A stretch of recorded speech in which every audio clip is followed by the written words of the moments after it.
Berserker is the story of an immortal who was born 80,000 years ago to be a warrior. And for the last 79,999 years has been fighting on this planet and has been unable to die. Now, I was very skeptical of Berserker when the first issue came out. After all, when a celebrity like Keanu Reeves, or really anyone else who is not a comic book writer, gets involved in comics, I'm always a little worried about what the final product is going to be. How hands-on are they going to be with the writing? Is this a concept that they're handing off to a more capable comic book writer? Or is this something that they have been dying to tell for years and years and years and have been trying to cultivate into an actual project? Or did they just happen to be the guest at a Comic-Con and met some comic book writers and just decided to collaborate on some sort of project to make some extra money so those writers could get their feet in the door in Hollywood? It happens all the time. So I read the first issue with some healthy skepticism and found that I really enjoyed it. I enjoyed it a lot more than I expected. It helps that it's co-written by Matt Kindt, and Matt Kindt is a great comic book writer. He's one of those guys who can take an oddball concept and turn it into something fantastic. He's done amazing work in some independent books that really had no reason to be any good. And so I don't know how much influence Keanu Reeves actually has in this story, but this story is pretty good. Now, this immortal, Berserker, who can't die, is now working for the United States government. And of course, the United States government wants to know how he became an immortal. They want to know, why can't he die? How does he regenerate? And of course, over the years, governments and institutions have known about his immortality, and they've done a number of tests and experiments to try to figure out what makes him tick and why he lives forever. And none of them have ever really been able to figure it out. But now, a new doctor and a new type of therapy is trying to unlock his earliest memories. And so our story is more about his origin and how for the first time in 79,000 years, he's thinking about his very first moments of life. And it really creates this intriguing story of how this immortal came to be.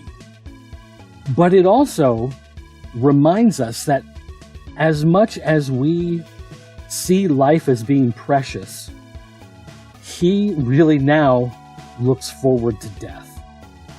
He's seen it so many times in others as he's been this warrior, as he's been this berserker, as he's been this fighter and this killer. But he really wishes that he could just finally die and be done with it. And so there's a sadness with this character who can heal and live forever. And it makes for an interesting juxtaposition between his immortality and our humanity. I like the story a lot, and I've made sure to let my comic book store know that I want this entire series. I didn't back it on Kickstarter, and now I'm kicking myself. I should have. I should have known that Matt Kent would not get involved in a project that he wasn't going to put 100% of himself into, despite whatever Keanu Reeves brings to the table. This is good. I like this story a lot.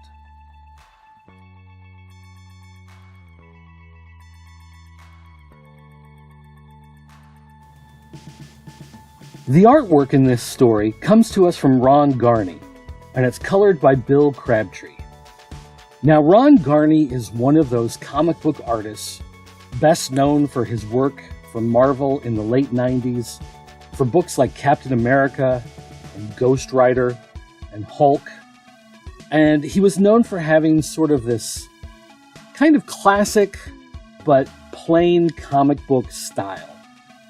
He never really stood out, was never really overly popular. That's not a knock on his talent. It's just that fans of the comic book industry can sometimes be very fickle. But as I look through the artwork in this series, he's gone for a style that is very different from the traditional work he used to do. In the last few years, and I say few meaning maybe the last decade, he's developed a style that looks more like the work of early Frank Miller. There's a lot of dark spaces, there's a lot of shadow and heavy areas, and there are a lot of spaces where the lines don't fully outline an area, but they complete the shape.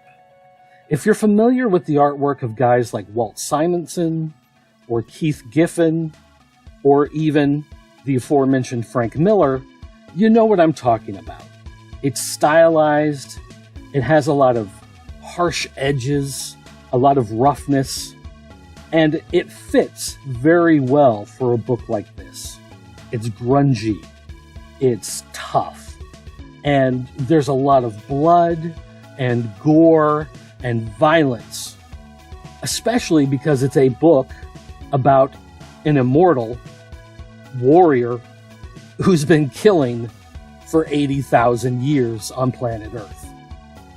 It's a fantastic look. The coloring is also a good reason why the artwork stands out so well. While the line work does a good job of having these light spaces and dark spaces, the color also adds a lot of texture. There's a fair amount of variation within the coloring itself. The color almost looks like it's been watercolored on top of sketch paper. So there's a texture to it. There's a roughness. It almost looks like you could reach out and feel it because it has this roughness to it. There's a lot of variation where you can see in things like the rocks or animal skins, or even the blood and gore of the wild animals or the other warriors as they're being attacked, where you can see a lot of color variation, and the way it's stylized adds a lot to the presentation. The line work alone, I think, would be fantastic if this was black and white, but the color does add a lot as well. And I think Crabtree and Garney working together do a fantastic job of getting the right feel for a book like this.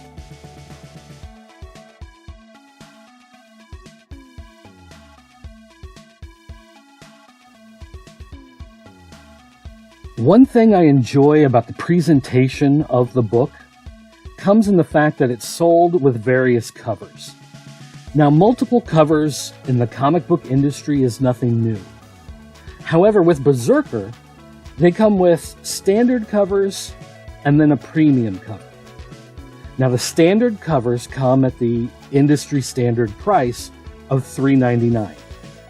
So you're not paying a lot for a comic from a smaller publishing company. It used to be that when you bought a comic from a company that wasn't Marvel or DC, or maybe even Archie in some cases, you paid an extra $1 because they were printing such a smaller amount of comics that they had to raise the price. But nowadays, you can get the comics for that same price as your standard Marvel and DC books. So it's $3.99, you're not paying any extra. However, it only comes with 20 pages of story. So you have to ask yourself if the 20 pages of story are good enough for that price compared to the 22 or 24 pages you're going to get from Marvel or DC, depending on the book. In this case, I feel it is. The story is so intriguing and so well done.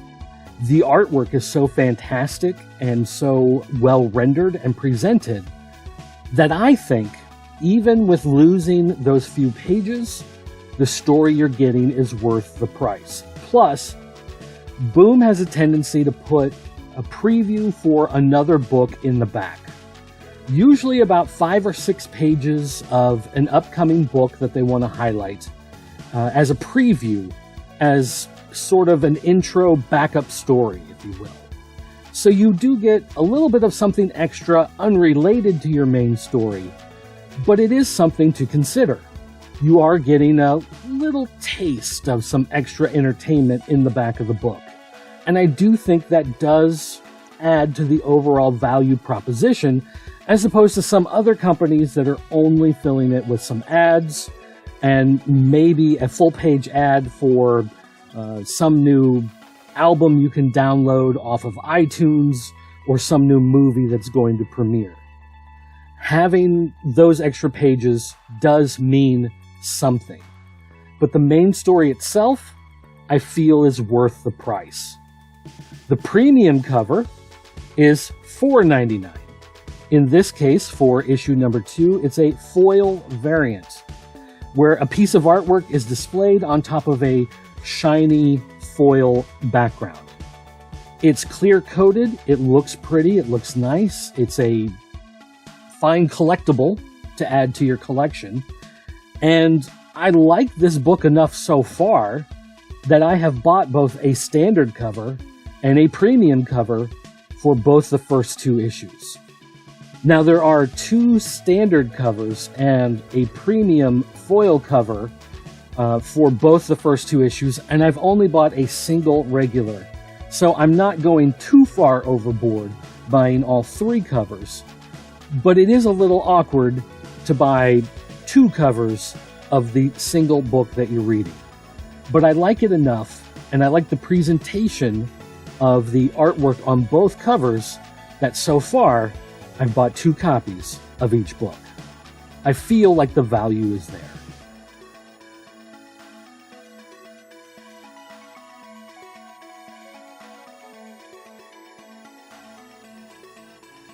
So overall, if we take a look at the story, we take a look at the artwork, and we take a look at the price factor for the amount of pages that we're getting, I think it's fair to say that this book is worth it.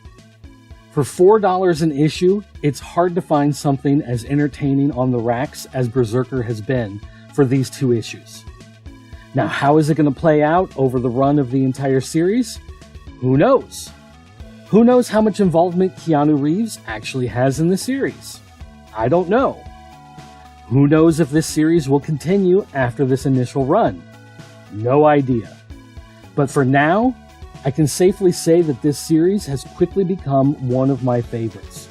It's one of the first that I'm reading when the issues come out. I am excited to see this book on the stands, and I can't wait for the next issue.